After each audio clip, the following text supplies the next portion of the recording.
that one. We're down to 153 after over 800,000 began the game. The truth is out there, folks. And so is that $100,000 prize. Here's Q20. Which of these shows explored virtual reality in an episode? Murder, She Wrote, Murphy Brown, or The Golden Girls? 300,000 HQDs watching to see what happens here. Yeah, this is riveting. It's probably more exciting than watching Marvelous Mrs. Maisel win again, right? These are all vintage shows. Only one was truly ahead of its time on tech. When Jessica Fletcher wasn't busy combating the absurdly high murder rate in Cabot Cove, Maine, she was helping a Silicon Valley company with their virtual reality murder mystery. Murder, She Wrote, it's murder. 73. Just 73 HQDs left after that one. She may have written murder. I'm writing Q21 right now. What category was not included in the one-time only Super Emmy ceremony? Director of the Year, Actress of the Year, or Series of the Year? I need another sip. My Marco Rubio moment. The Super Emmy was a super disaster. In 1974, the TV Academy decided to pick comedies versus dramas, miniseries versus telefilms in super categories. There were winners for actors, directors, and writers, but not for overall series. Series of the Year was not included. Oh mama, 22. Just 22 of you left after question 21. 22 after 800,000 plus of you started the game. $100,000 prize is on the line. By the way, Alan Alda and Mary Tyler Moore, they complained about that Super Emmy and the Emmys that never happened again. But you know what's happening again? This quiz. More questions. Q23. Which of these was the last legal drama to win an Emmy for an outstanding drama series? The Good Wife, The Practice, or Law and Order? We are down to 22 players on question 23. Haven't been here in a while, folks. This is approaching uncharted territory. Law and Order actually only won one Emmy for outstanding drama series in their 240 years on television. That was back in 1997. The Good Wife saw Juliana Margulies win twice for Best Actress. But this question asks about the show, not the actors. And The Practice was the last pure legal drama to win in 98 and 99, and 12 of you, the dirty dozen, 12 HQDs left after Q23. Practice. About The Practice, you knew The Practice, but are you ready for the game? This could be the game. The game could be decided here, folks. We're down to that few people. There could be one person left at Q24, or maybe nobody gets this right, and we do this again in about 15, 20 minutes, all right? Q24. Which of these talented actresses has been nominated for a Primetime Emmy? Lauren Graham, Mila Kunis, or Patricia Richardson? There are only so many nominations to give out, so there are bound to be some snubs. We started with nearly 1 million players and we're down to 12. Who's gonna get snubbed and who's taking home that prize? The Gilmore Girls and That 70s Show were both massive hits, but no award show glory for the leads Lauren and Mila. No, don't cry for them. They've both made boatloads of money. But Patricia Richardson received 4 nominations for her work on Home Improvement, Jill Taylor, and now there were 8. Oh, then there were 8. The Elite 8. 8 feeling great at Q24.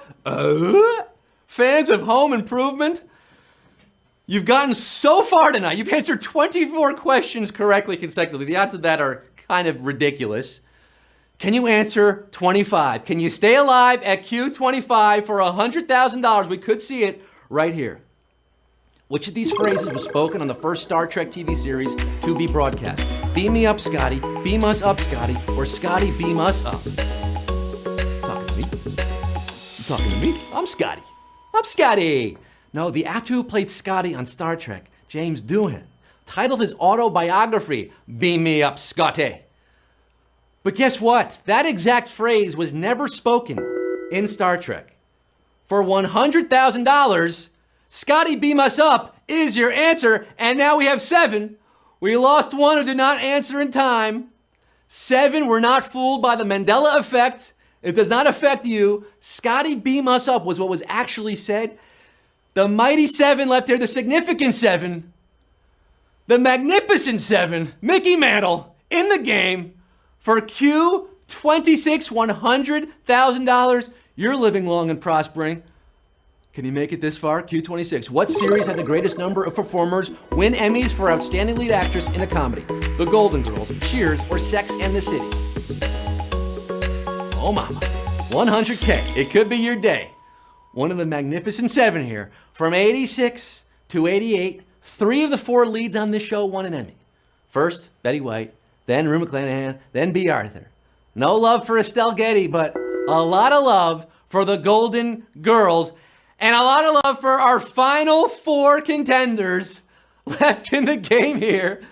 Oh my goodness. Remember, if nobody answers the next question correctly, there's a chance that could happen. If nobody answers correctly, we are doing a new game, 15 new questions in a matter of moments. So stay close by your phone. But right now, we're down to 4 HQs. Lou Gehrig, 4. I got to know all the Yankee numbers. 4, even though I'm a Mets fan. 4 players left at Q27 for $100,000. Which person has not been Emmy nominated for playing a character who shares his real last name? John Larroquette, Matt LeBlanc, or Larry David?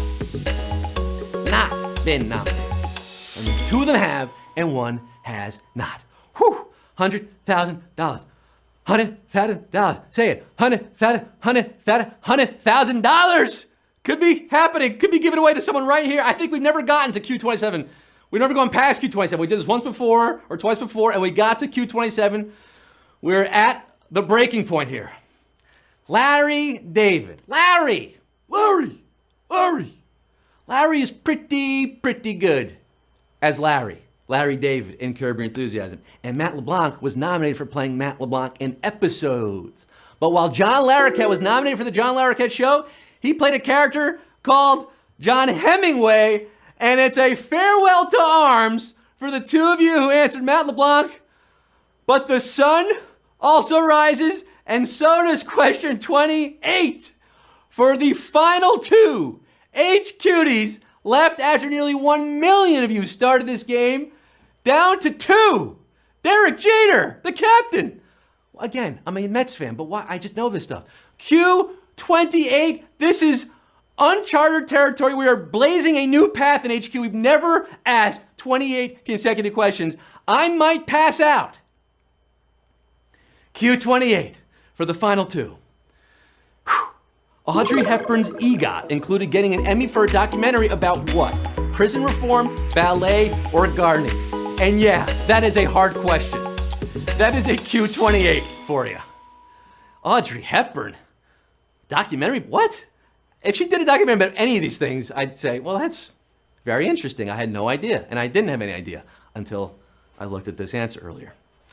I said, what about Breakfast at Tiffany's? Audrey Hepburn, you know Audrey Hepburn. She won her Oscar, not for that movie, but for 1953's Roman Holiday. Won a Tony for Undine, a Broadway play. She won a Grammy for a spoken word album for children. What didn't this woman do? And Audrey Hepburn won an Emmy for co-narrating the 1993 documentary about gardening called Gardens of the World. For $100,000, we have a winner. We got one winner, baby!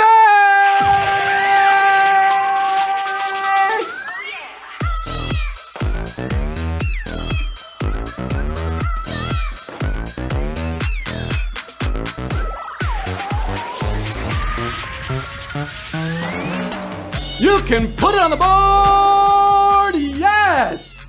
One winner, 1 player standing after 28 consecutive questions. That's Brilly PZ without an avatar.